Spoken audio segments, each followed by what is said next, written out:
வணக்கம். ஸ்ரீ சிவசூர்யா ஜோதிட வித்யாலயம் வழங்கும் காலச்சக்கரம். நான் சிவசூர்யா செந்தில்குமார், கோவில் நகரம், கும்பகோணத்திலிருந்து.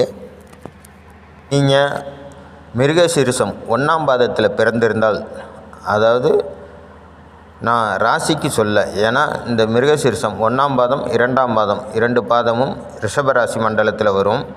நான் ராசிக்கான பலனை சொல்லலை, இந்த மிருகசீரிஷம் நட்சத்திரத்துக்கான பலனை சொல்கிறேன். இப்போது மிருகசீரிஷம் 1ஆம் பாதத்திலையோ 2ஆம் பாதத்திலையோ நீங்கள் பிறந்திருந்தால் உங்களுக்கு திடீர் உடல் உபாதைகள், அதாவது நல்லா தான் படுத்திருப்பீங்க, காலையில் பார்த்தாக்கா கை கால் முடியாமல் போயிருக்கும், திடீர்னு வயிற்று வலி அப்படின்ட்டு அறுவை சிகிச்சை செய்ய வேண்டிய சூழ்நிலை இருக்கும். ஏதோ ஒரு விதத்தில் உடம்புக்கு ஒரு சின்ன அறுவை சிகிச்சைனாலும் செய்ய வேண்டிய சூழ்நிலை ஏற்படும்.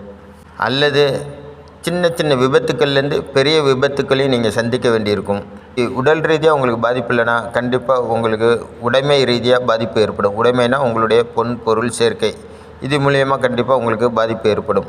ஒன்று உடலில் பாதிப்பு ஏற்படணும், இல்லைனா உடைமையில் பாதிப்பு ஏற்படணும். கண்டிப்பாக உங்களுக்கு உடல் ரீதியாக எந்த பிரச்சனையும் இல்லைன்னா பாருங்கள், ஃபைனான்ஸ் ரீதியாக கடுமையான பிரச்சனையை சந்திக்க வேண்டிய சூழ்நிலையாக இருக்கும். உங்கள் உறவுக்காரர்களால், கண்டிப்பாக உங்கள் உறவுக்காரர்னால் அல்லது நண்பர்கள்னால் அல்லது உங்கள் இரத்த சொந்தத்தினால் உங்களுக்கு மனவேதனையை கண்டிப்பாக ஏற்படுத்தும். அதாவது மனசு நிறைஞ்ச வேதனையாக இருக்கும், அது வெளியில் சொல்ல முடியாமல் உடலால் பாதிக்கப்படுவீங்க. இப்படிலாம் இருக்குது சார், உண்மைதான் அப்படின்னு நீங்கள் நினச்சிங்கன்னா இதுக்கு என்ன காரணமாக இருக்குன்னு பார்த்தீங்கன்னா, தற்போது கோச்சாரத்தில் சனி பகவான் அவருடைய கர்ம நட்சத்திரத்தில் உத்திரட்டாதி நட்சத்திரம் 4ஆம் பாதத்தில் பயணிக்கிறார். இந்த உத்திரட்டாதி 4ஆம் பாதம் என்னன்னு உங்களுக்கு ஏற்கனவே நான் பல பதிவுகளில் சொல்லியிருக்கேன். அதாவது இந்த மிருகசீரிஷ நட்சத்திரத்துக்கு 22வது நட்சத்திரமான வைநாசிக நட்சத்திரத்தில் சனி பகவான் பயணிக்கிறார். அதுவும் வைநாசிக நட்சத்திரத்தின் 4ஆம் பாதத்தில் பயணிக்கிறார்.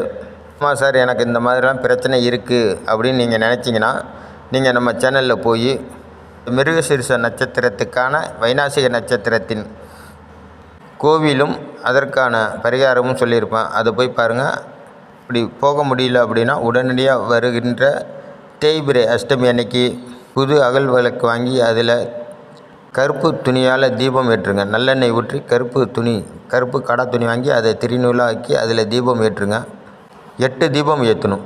தீபம் ஏற்றிட்டு அன்றைக்கி எள்ளு உருண்டைன்னு கடையில் கேட்டிங்கன்னா கொடுப்பாங்க, அதை வாங்கிட்டு போய் ஒரு 8 நபருக்கு கொடுங்க. ஏன்னா இது உங்களுக்கு கடுமையான தோஷ காலமாக ஜோதிட ரீதியாக கணிக்கப்படுது. அதுவும் கோச்சாரத்தில் உங்கள் ஜென்ம நட்சத்திரமான மிருகசீரிஷ நட்சத்திரத்திற்கு 22வது நட்சத்திரமாக வந்து அதில் 4ஆம் பாதத்தில் பயணிக்கிறார் சனி பகவான்.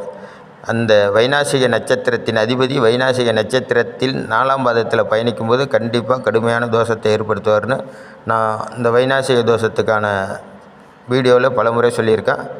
அதை பார்த்து பயன்பெற்றுக் கொள்ளுங்கள். நன்றி, வணக்கம். நல்லதே நடக்கும். வாழ்க வளமுடன்.